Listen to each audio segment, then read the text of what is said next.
there, and welcome back to Weird Soda for Life. As I'm getting closer to my 100th video, I've been thinking about, how um, it's a pretty big deal, and I think of myself as a pretty big deal myself. In fact, you might say I'm the whole enchilada. Ah, ah, you get it. Anyway, welcome back. Today, as you can see, we are trying an enchilada soda. And as always, and somewhat disappointingly, it is from our good friend Lester. What can I say about Lester that hasn't been said already? Honestly, I'm sure the question again comes up. Why do you keep drinking these sodas if you know they're gonna be bad? And the truth of the matter is, I don't actually know they're gonna be bad. There have been a couple that I've like sort of enjoyed. That sounds very like damning with fake praise, but there have been a few that I have like enjoyed or at least tolerated. Um, but unfortunately, a lot of the time, you're right, they aren't very good. But if we're looking for like wacky one-off food sodas, this brand is pretty much the main one. They've uh, got a lock on this esoteric market that I wasn't even aware existed. So, as we continue on, if there's weird food soda, it's probably going to be by Lester. And honestly, I'm probably going to try it for you. You're welcome. Anyway, uh, so because of that, though, I thought I'd look a little more into the history of enchiladas because that's kind of what we do on the channel. Um, so first things first, it's as a surprise to probably no one. Um, Enchiladas have their roots in both Mayan and Aztec, history. Um, Aztecs out here with tortillas, wrapping stuff in it, taking it with them, dipping it in some chili sauce. Um, but the Mayans have something that I kind of, I guess, would refer to as a proto-enchilada. It's called and forgive me, I am not a native speaker, but it's called a papadzules. But it is a tortilla that is like dipped in a pumpkin sauce, has hard boiled eggs in it, and then like has a drizzle of chili sauce on top. It's frankly, if you're going to like a bougie breakfast place, that sounds like a breakfast burrito that you could probably get for like 25 bucks. So like uh get on that, I guess. But um those kind of existed obviously. Uh but as often happens in culture, we don't really ever get to hear about that until colonizers come. That's right, Hernan Cortes and his roving band of pillagers show up on the scene, and then mentions of this food, right, start showing up in their diaries and their letters. And from there, I guess to the conquistadors' very, very limited credit, they are the ones that started putting meats like pork and chicken into the enchilada, well, the proto enchilada stuff as we think of it. And they also start adding cheese. And Mr. Weird would tell you that cheese makes anything better.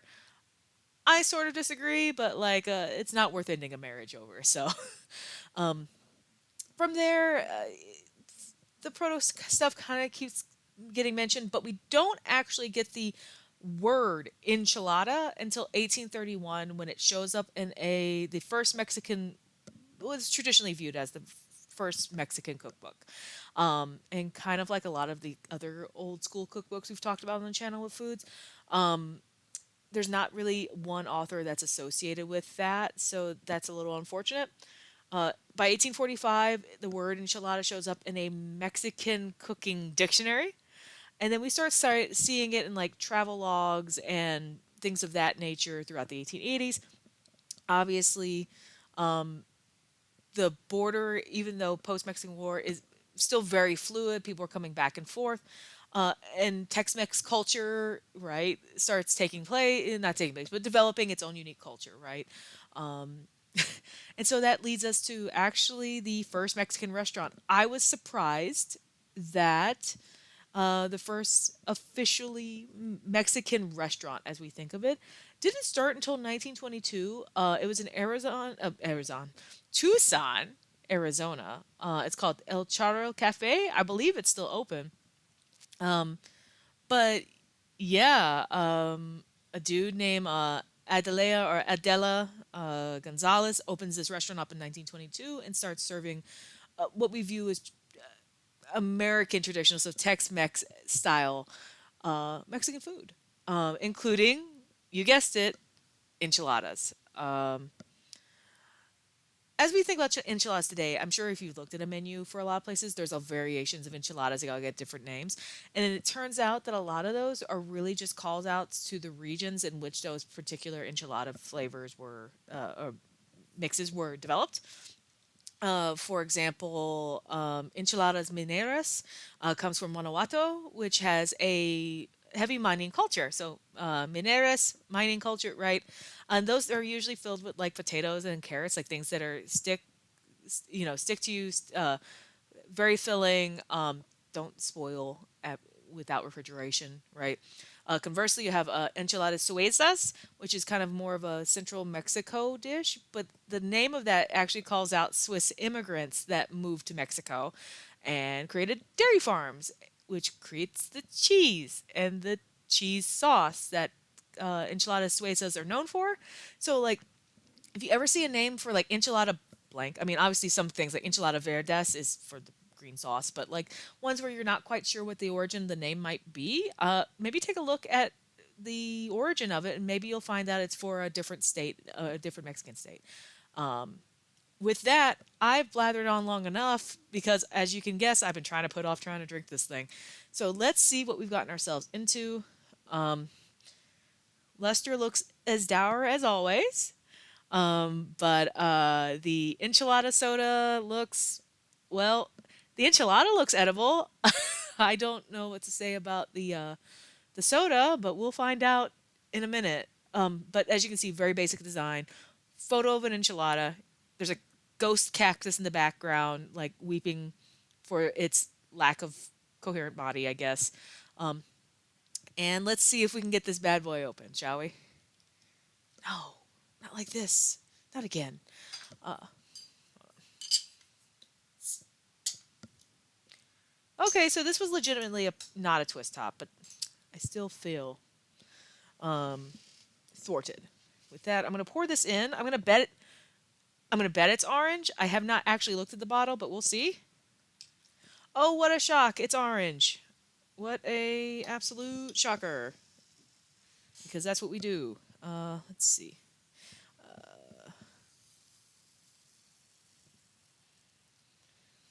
And it smells. Frankly, it smells like orange soda. Um, and hold on. Actually, this is terrible. I hear my cat. I'm gonna be right back. Okay, sorry about that. I could hear my cat yowling, and I wasn't sure if y'all could hear it. So, anyway, back to this. Okay, so this smells orange, which worries me because we had another Lester's Fixing soda that also smelled orange. What was it? The Buffalo Wild Wing, the Buffalo Wing smelled like orange with a sour vinegary smell that you could kind of think was akin to the sauce, but this just smells orange. With that, bottoms up.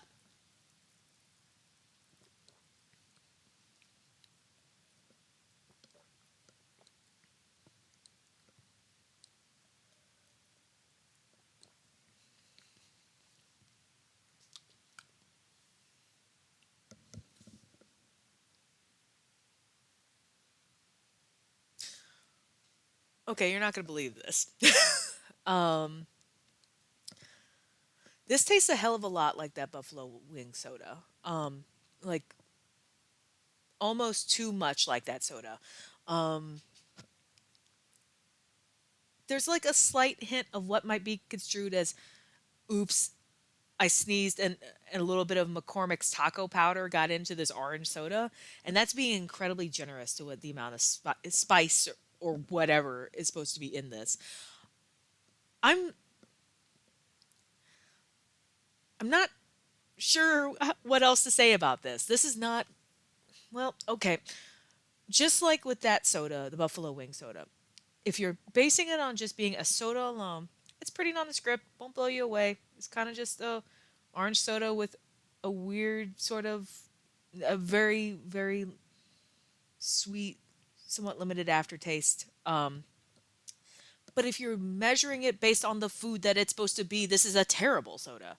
Um, I don't I don't know if they were just like, we'll just pour an orange soda in and no one will notice. But that's very much what this feels like. That they were like, you know what, we did enough finding this and paying for like $1.380 for this enchilada image. Um, we've worked hard enough. Just get some orange soda and call it a day. Yeah, this sucks. Sorry. I usually try to be a little more tactful about stuff like this, but it it's a bummer. It's just a bummer that continually we keep trying these, and I hate to say that I would prefer that if it just failed on a massive scale. Like I still think about that black olive soda that haunts my dreams. But at least it was attempting to taste like the food that it had on the bottle. And this doesn't do that. So, boo, I guess. The people of Mexico are upset with you, Lester. And I am too. So, next week is my 100th video for the channel. And I don't want to tell you what we're doing, but let me assure you it's going to be a blast. So, until next time, drink weird and I don't know, pour some McCormick's taco seasoning in an orange soda, and you'll probably have a better idea of what an enchilada soda should actually taste like than what was in this bottle. See you next time.